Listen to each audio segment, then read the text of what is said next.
What's happening, everybody? So as you've seen in last night's upload, I'm glad I've had a lot of love for me showing back up on YouTube.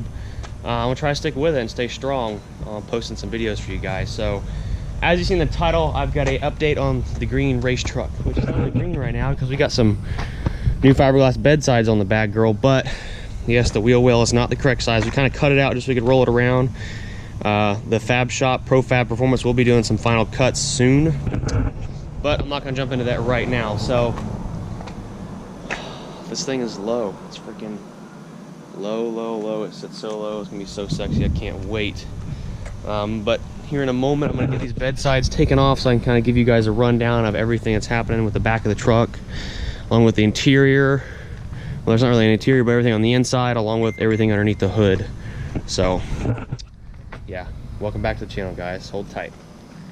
Everyone has been asking about the Flatty since I posted that last video. I did sell everything. I sold the Longhorn to Brad McIntyre. He's one of my subscribers. He actually followed me, and I posted the truck up on Facebook, and he decided to come down and buy it. So he flew down from Virginia or somewhere.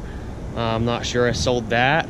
My 40-foot gooseneck, I love it, but I really don't have a need for a 40-foot gooseneck.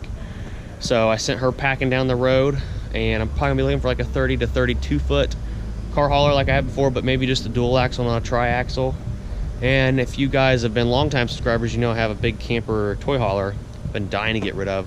Guys, take my advice, never ever buy an RV or camper. If you're gonna use it, rent it, unless you can justify using it like every other weekend. But I got rid of it for what I owed on it, so that was pretty badass. I'm happy that happened.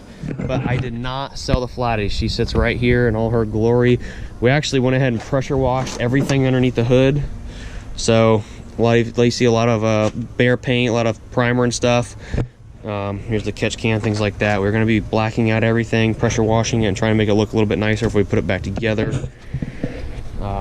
Like I said in last night's video, I'm going to be picking up a crank from Chase Wells. He's coming to Hardways event from Texas. The event is at Emerald Coast Dragway.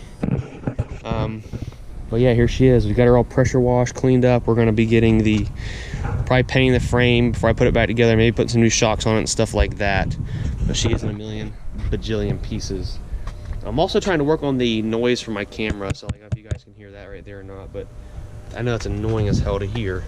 I am putting a regular bed back on the Flatty, so I don't know, we're gonna call it the X Flatty, or I don't know. Drop some names in the comments down below if you guys have any ideas on what to name. What was the Flatty? I don't know what we're gonna name her now, but I do have a beautiful silver long bed we're gonna be putting on it, and maybe getting it painted in the future. I'm not sure. But right now, I'm gonna go grab a Allen head, and we're gonna get these bed sides pulled off so I can show you guys everything that's happening with this sweet bed here. So hold tight. We got one bed side pulled off the truck, as you can see right there. These are the mounts that hold it on all over the beds. We've got 1, 2, 3, 4, 5. They're probably gonna put one more right here, just kind of support a little bit better in front of the wheel. These little brackets right here you see, and this right here is also basically for the parachute, being that I will be running low 8s. Even though we only have an 850 cert cage, we're still required to have 2 parachutes. So this thing has a setup for 2 parachutes. They're not on it right now, they're already made. Since we're just putting a engine, transmission, and transfer case and stuff in it right now, ProFab didn't send it back to me with the parachute, so I'm not really concerned about that. But the way these fasteners work, you just have an Allen wrench just like so. Usually these would be riveted to the bed, but they're not riveted yet because we're not ready to put them on until the truck's wrapped or painted. But just like that, just that simple, you just put it in there, twist, and they pop right out and fall on the ground, of course. Just that quick. And you can have the bed right off of this thing and get in here and do whatever work needs to be done or checked on, things like that. This is exactly how the Project Gold Rush truck is also. It's got these same type of fasteners on it to hold the bed sides on also.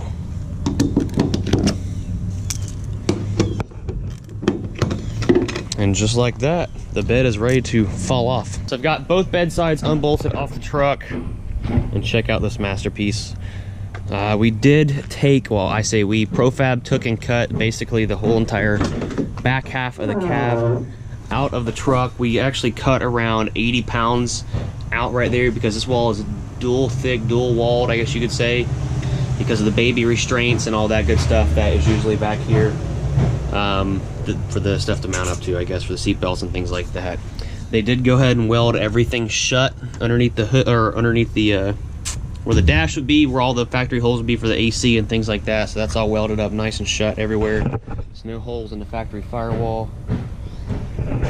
So we took some nice pieces of aluminum, they bead rolled it and put some nice curves in it to give it some strength. It still has the protective cover on it, so we're not gonna worry about pulling that off quite yet. But right here, we cut the factory frame, plated it. All the tubing here is all chromoly tubing. This is a Firepunk diesel transmissions rear 4-link kit, and it is fully adjustable, as you can see. Usually when you do buy the kits, all just plates, bars, and everything else, and Profab actually fabricated everything. The 4-link kit just comes with, you know, the brackets right here, the brackets right there, and the bracket for the track bar for the rear. They do have an option for a sway bar. We did get the one that they sent, but it turned out to be a little, I don't know, it just didn't seem heavy and duty enough to us, so we didn't use that one with something a little bit better. Because the last thing we want is any kind of rollover in the truck whenever we're trying to leave the line and go straight. But as you can see, plated, full 4-link tube chassis rear, no factory rear chassis whatsoever. The only thing of this factory is the rear axle, and we did, I say we a lot, Profab actually welded the axle tubes to the rear center section so that for whatever reason, if that thing does decide to spin, sled pullers do see that a lot. Back when I used to sled pull, actually had it happen to me where the center diff actually spun straight up and broke the dry shaft. So that's welded to the axle, we won't have that problem. We have a billet aluminum battery mount for the Optimum battery. I've got our fast mounted. I am only gonna run one fast. In the Gold Truck, we have 2 fast fuel pumps on it, and the pass where we actually went in an 8.8, I forgot to turn the fuel pumps on, so yeah, I think 2 pumps is actually overkill, and actually gonna have to put a regulator on the Gold Truck because even with 1 pump on, it's too much pressure. So we're gonna have to regulate it down between 3 to 5 psi, or make it sit on some kind of a boost reference switch to kick the pumps on. I do have AFCO rear adjustable shocks. They are adjustable right here at the top for compression and release down there at the bottom, and we can always adjust them up and down. And we have a special spring rate right here. I do have my fuel cell that I used last year. I'm still going to use that. The completion date on this truck is probably going to be next summer sometime. The reason, like I said, the reason is back here at my shop, I have to put an engine, transmission, transportation, drive shafts, and not like anything good, just core parts, so they know where to make the drive shaft tubes. Because on the fast we're going to be running, we have to have a drive shaft hoop at the rear end around the U-joint, and a drive shaft hoop at the front, and also a drive shaft 2 hoops on the front axle. So we'll go ahead and move to the inside of the truck. I've already showed you the rear firewall, but we went on to a full cage, 850 cage with removable door bars. So I still want to be able to street drive this truck a little bit, not a lot, but you know, enough to take it down to the car meets and things like that. So we do have removable door bars, so I can take these out if we're just driving it down the road and cruising instead of having to step over those all the time. The truck is getting Kirkley race seats that are padded just like what are in the Gold Truck. Nitrous bottle mounts going right here in the middle, along with a ratchet shifter. Basically everything that's in the Gold Truck is happening on the inside of here also. I am going to be building a nice aluminum dash. The doors, being this is a 4th gen, it has basically what you see right here. We just unbolted. We have to cut anything to lighten the doors up any. They are still very, very heavy, but we did lose some weight there. I'm doing Lexan windows on both doors and a full Lexan windshield.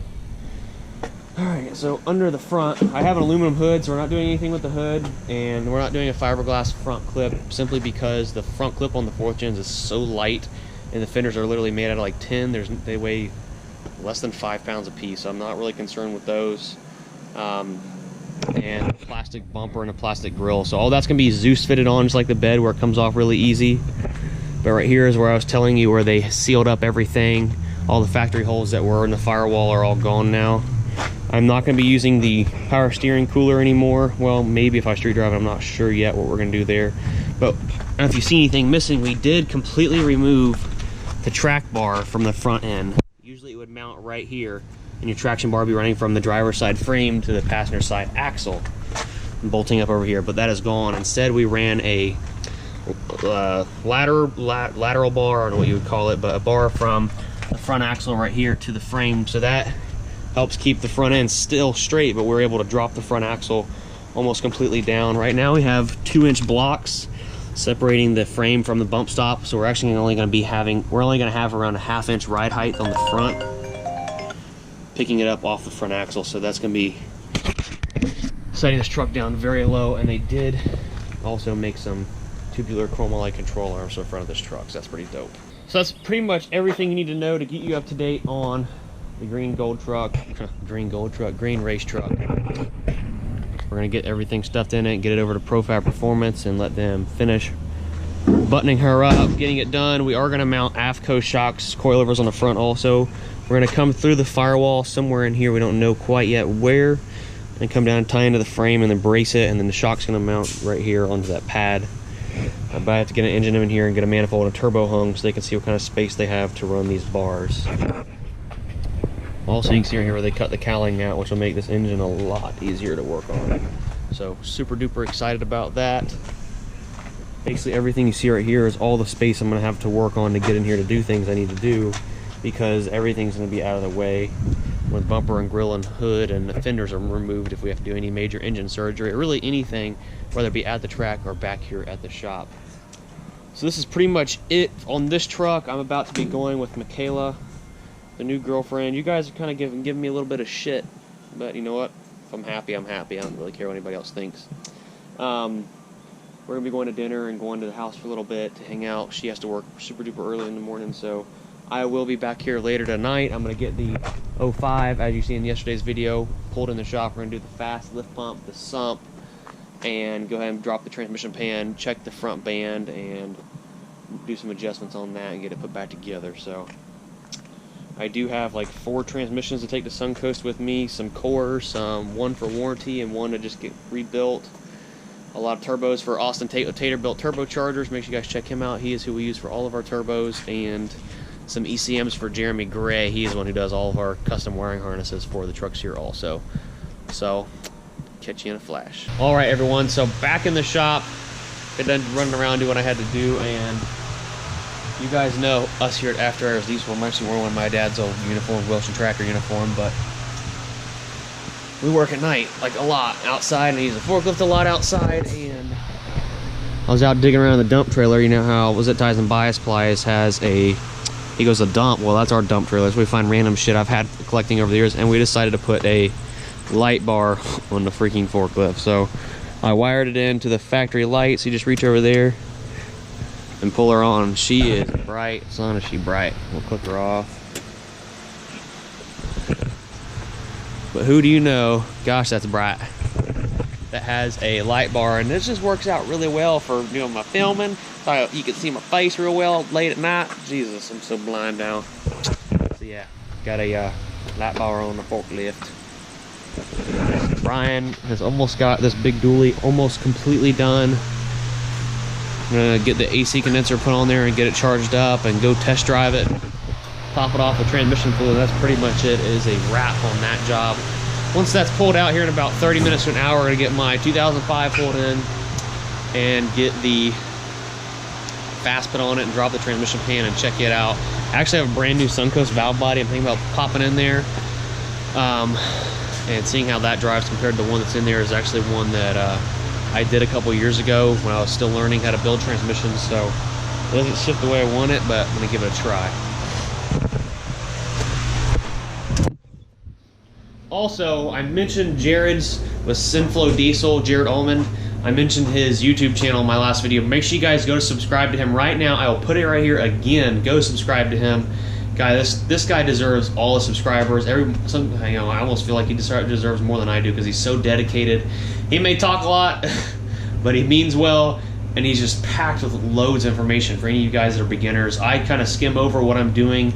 I'm really fast about what I do, so a lot of you new guys don't get to see and learn everything that I'm doing, but he really slows down and breaks everything down for you guys to learn. So definitely an awesome channel to go subscribe to. And we work on most of his trucks here, but he does all the at-home stuff you guys can do yourselves that you wouldn't normally be bringing it to a shop. So go check him out, Sinflow Diesel on YouTube right now. I want to get him to 1,000 subs. I know since I mentioned him in the last video, he picked up like 50 to 100, I'm not sure. You guys are killing it. It's only like 9 o'clock now. I posted the video, I don't know, like 18 hours ago. It's at 11,000 views, which is pretty awesome. But I want to get Jared to 1,000 subscribers by this weekend, by Sunday. So guys, let's jump him up there. Let's get him up there. Sinflow Diesel, go subscribe right now. I got food showing up. We're waiting for it to get, and then we're going to work on the 05. So hold tight. All right, class. So on today's session of your 51 million bajillion point multi-inspection, we've got the 2005 in the air. We've got our master U-Haul mechanic Cole over there. We're about to U-Haul and overhaul our after-hours diesel tow pig. So this thing has had a hella vibration, and you can't see fucking jack shit. I'm just gonna leave this in your bloopers. Let me wipe that off. And we're back. So you just seen all that. Some adjustment going on. Anyhow, so this thing has had a hella vibration in the front of it, or not really in the front, but just in general around 55 to 70 miles an hour. And the rotors are warped, so it shakes really bad coming to a stop and in general. So I'm going to go ahead and put new rotors on it and new pads, front and rear. The rear pads are pretty much shot. It is squealing very badly, and the brake noise on this thing is absolutely horrendous. But the steering is all good. The ball joints are all good, and the front end pretty much, so we're not going to worry about those. But I am also going to do a front U-joint. It has a bad front U-joint on the right side. We've kind of made a list. So rotors, pads, front right hub assembly. We're going to clean the transmission out, put the FAS on it, and change the oil in the front T-case, and of course the front right U-joint. And grease everything underneath the front too. So Cole's got the tires and wheels off of it. These are pretty much glazed over, and there ain't much life left on those pads. They've been squealing and crying, saying, hey, please change me. So we're going to check all the fluids, get this thing 100% checked over. Love my little brother to death, but he just pretty much just drives whatever and puts fuel in whatever he drives. So we're going to get this thing fixed up and back to tip-top shape. But I've got the transmission drained. We've got the pan off of it. The bands are... Could you grab that light and see if it's not dead? Are way out of adjustment. We've got a little material on the magnet, but nothing crazy, just normal clutch wear, stuff like that. So I'm not too concerned. Fluid is a little dark, but it's okay. Going to get the pan cleaned up, change the filter, adjust the bands, and put some fresh fluid in it. It does have a billet input and billet output and whatnot, and a sun-ghost valve body in it already. So let this down. Yep, that worked.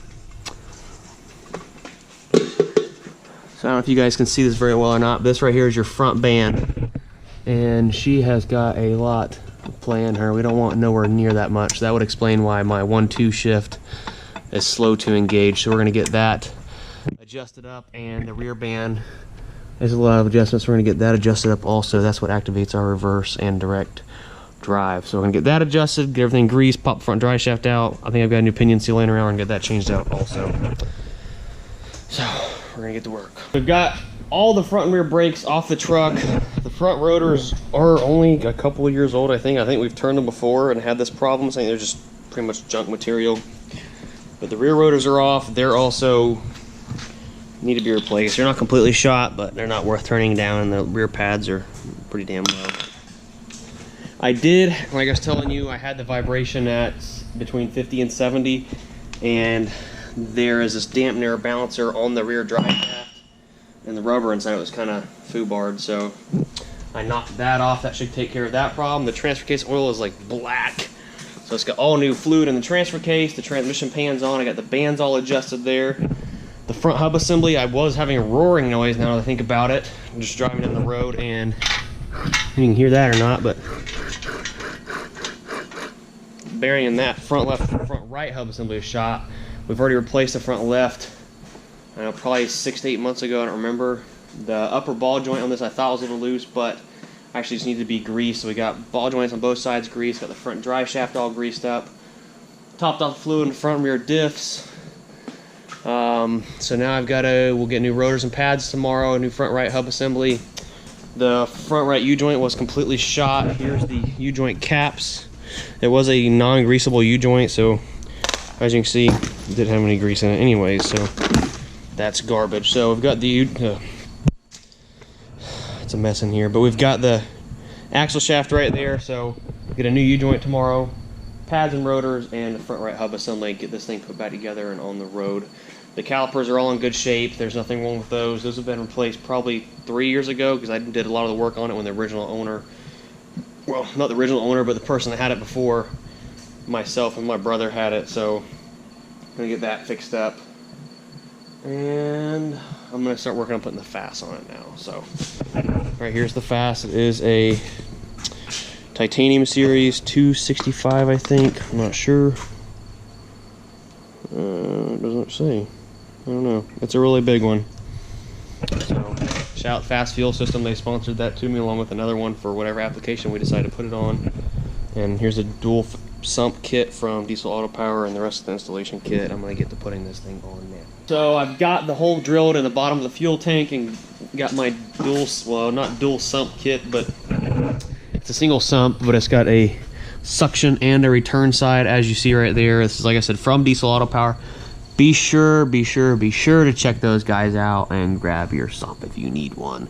She's currently dripping right now. I'm using an old cellular phone to show you guys a picture, but I'm gonna get that bed bolt knocked loose right up there and get the sump, well, get the FAS hung underneath this baby and get the hoses ran, get her wired up, and then we're going home. Just cannot get rotors or pads or U-joint or anything like that until the morning, so it's late already. So I've got the FAS pump hung underneath the truck. As you can see right here, I've got to straighten it up a little bit. It's a little crooked. I've got our, this is actually a 3/4 inch feed line going to it. Yes, 3/4 inch feed line, and we've got our 1/2 inch, is it 3/4? No, 5/8, I'm sorry. We got a 5/8 feed line going to the FAS lift pump, and then we've got 1/2 inch return to the tank from the pump, and then we've got our line ran from the pump underneath the truck, all zip tied nice and neat, running up to the engine. Then I've got to let it down and plumb that. Before I let it down, I am going to run all the wiring harness from the lift pump to the front of the engine so we can hook it to battery power. So the 2005, my new truck, is all back together. It's got all new rotors, pads, front and rear, new front U-joint, along with a new front right hub assembly. Brian is in the middle of pulling the turbo off right now. He's got like 1 bolt left to go and the turbo will be off. And then we got to fill the tranny up full of ATF, and that's pretty much it. My new Taterbilt turbocharger did show up. It's right here in the office. And check this baby out. It is nice. This is Austin's new 67mm wheel. It's supposed to be lighter than the old one, and it has longer length blades, so really nice piece. Check that out. So I've got the 67 Taterbilt turbocharger down there, as you can see, all bolted up. We had to change the exhaust manifold because one of the studs actually broke off trying to get the factory one off. So 200,000 miles of heat and cold will do to an exhaust manifold. So we're getting the intercooler boot back on, the intake pipe put back on. Jared, say hi. This is Jared, I keep mentioning, Sinflow Diesel. Make sure you guys go subscribe to his channel. You done dropping everything? No.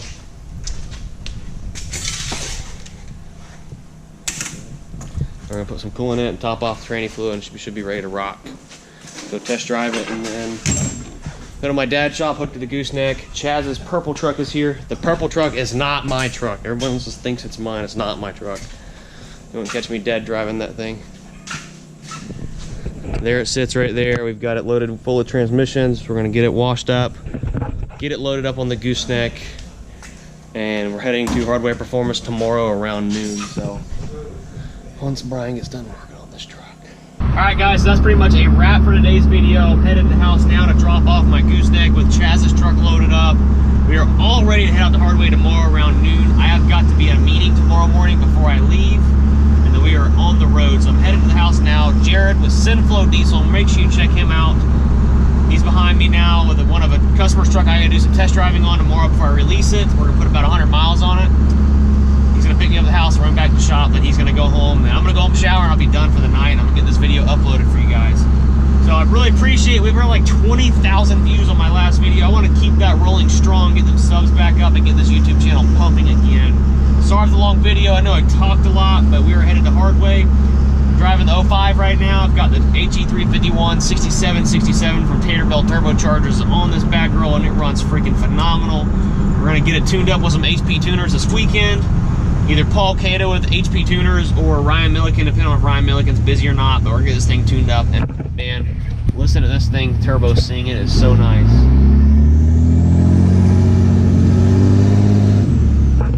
So nice and crisp. It sounds good.